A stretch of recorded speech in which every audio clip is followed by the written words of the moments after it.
Hey there, HHD students. My name's Andy. I'm a VCE Health and Human Development teacher. In this short video, we're going to look at 100 days until the HHD exam. What can I be doing to get ready? So, depending on when you're watching this video, there's either 100 days or less until the HHD exam this year in 2024.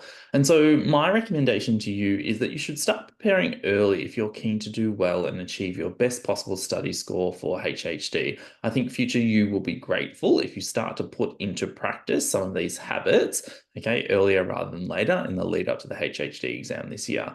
So depending on when you're watching this video, you're most likely around 3/4 the way through the course. You might have just finished Unit 4 Area Study 1 or started Unit 4 Area Study 2.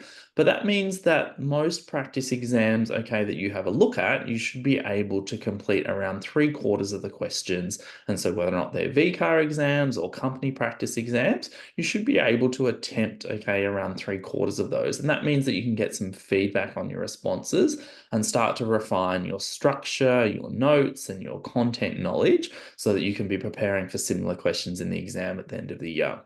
Remember that also something you can start doing now is preparing for the extended response question in the exam. So the exam specifications that were released from VCAR in 2018 when this study was implemented mentioned that at least one question or one part of one question will be worth 8 to 10 marks in the exam at the end of the year. So this is something that you can start preparing for. And so as you probably know, this question is typically done, okay, relatively poorly each year in the exam, where students on average score between 2 and 3 out of 8 or 10, and sometimes even lower. And so this is an opportunity where you can, okay, I guess, elevate your mark above the average student if you have prepared and you're able to complete these questions well.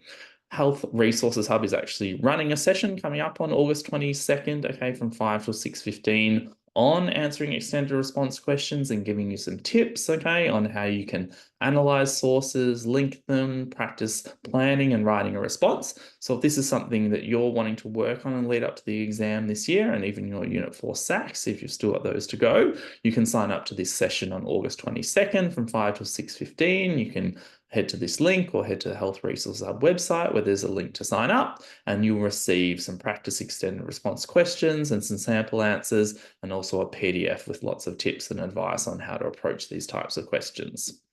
Something else you can think about, okay, at this stage is that hopefully your Unit 3 notes have all been completed, or if you haven't completed those, try to complete them ASAP. And you can also then be sitting down and completing some Unit 3 trial exam. So you might have access to some of those, hopefully through your school. The Health Resources Hub produced one this year. And so you can set those, okay, or sit them under timed conditions, okay, and once again go through and have a look at the sample answers, have a look at your structure and get some feedback from your teacher. So once again, you can be refining some of that Unit 3 knowledge and making sure that that, okay, is still fresh in your memory as you head towards the exam at the end of the year. I always say to my students as it approaches, okay, the end of the year, that you should think of your notes as live documents. So after you complete something like a Unit 3 trial exam, okay, you should go through the sample answers and look at the answers you wrote. And if you come across a better example of a description or a concept, okay, and you think your notes, okay, aren't sort of providing you with the crispest example or the best, okay, description, then you can update it. So don't think of your notes as something that's sort of set, okay, that you can't change. Think of them as live documents that as you complete some practice exams and look at sample answers, that you can update them and make them better. I also say to my students that as you head to the exam, don't avoid parts of the course that you don't like or find more difficult. Instead, you should actually be doing the opposite. You should be spending the most time on these because obviously they're probably parts of the course that you're not as confident with or you don't find as easy, okay, to tackle questions. And so that means that you're probably not achieving, okay, full marks in those kinds of questions. And so instead of just doing questions over and over again with things that you feel really confident with, you should be focusing on the parts of the course that you find more difficult so that you can really try to improve in those areas so you don't really have those kind of weaknesses, okay, as you're heading into the exam at the end of the year. I've also mentioned here that sometimes hearing from somebody other than your teacher in the lead up to the exam at the end of the year is helpful because it might mean that a particular concept, okay, is more likely to click if you hear it, okay, from somebody who is other than your teacher, as they might just explain it in a different way, okay, which makes it clearer to you. And so in saying this, I am offering 3 exam revision lectures at the end of this year for Organisation ACE. So if you're wanting to come along to those, you'll see there's 3 different dates and times available. They're all running online, so you can join from anywhere in the state. So I'll be covering, the important key content and going through practice questions to help you think about the key skills that you need to be developing in the lead up to the exam. So currently on the ACE website at book.acevce.com, there is a discount in the early bird booking period. So you might like to head there and sign up to one of those, and you'll get sent a set of notes in the post also. And then obviously you'll be able to join the online session when those run. So that might be, as I mentioned, good to hear from somebody other than your teacher in the lead up to the exam. Also, often students ask how many trial exams should I be completing in the lead up to the exam? And I just keep in mind that there is no magic number of trial exams that means you'll get a certain study score.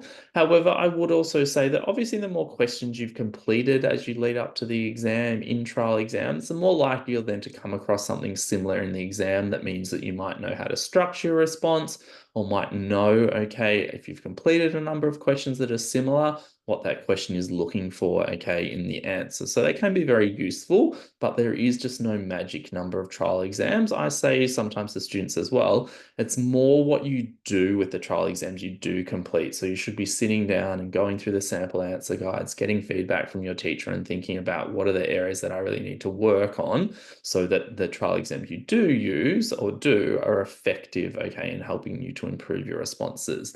I have mentioned here that you're lucky that 2024 is the last year of the current study design. So that means that you've kind of got the optimal or most number of VCAR, HHD exams available to you, to practice, and use in the lead up to the exam. So some students like to sort of save the VCAR ones to a bit closer to the actual exam because they kind of obviously resemble, the most likely what the VCAR type of questions and exams look like. So there's also lots of company exams available. You should be careful though, because some of the content has changed across 2018 to 2024. So when you're looking at answer guides from VCAR and company exams, if you're not sure whether or not the information in them is 100% correct, you should always be checking with your teacher.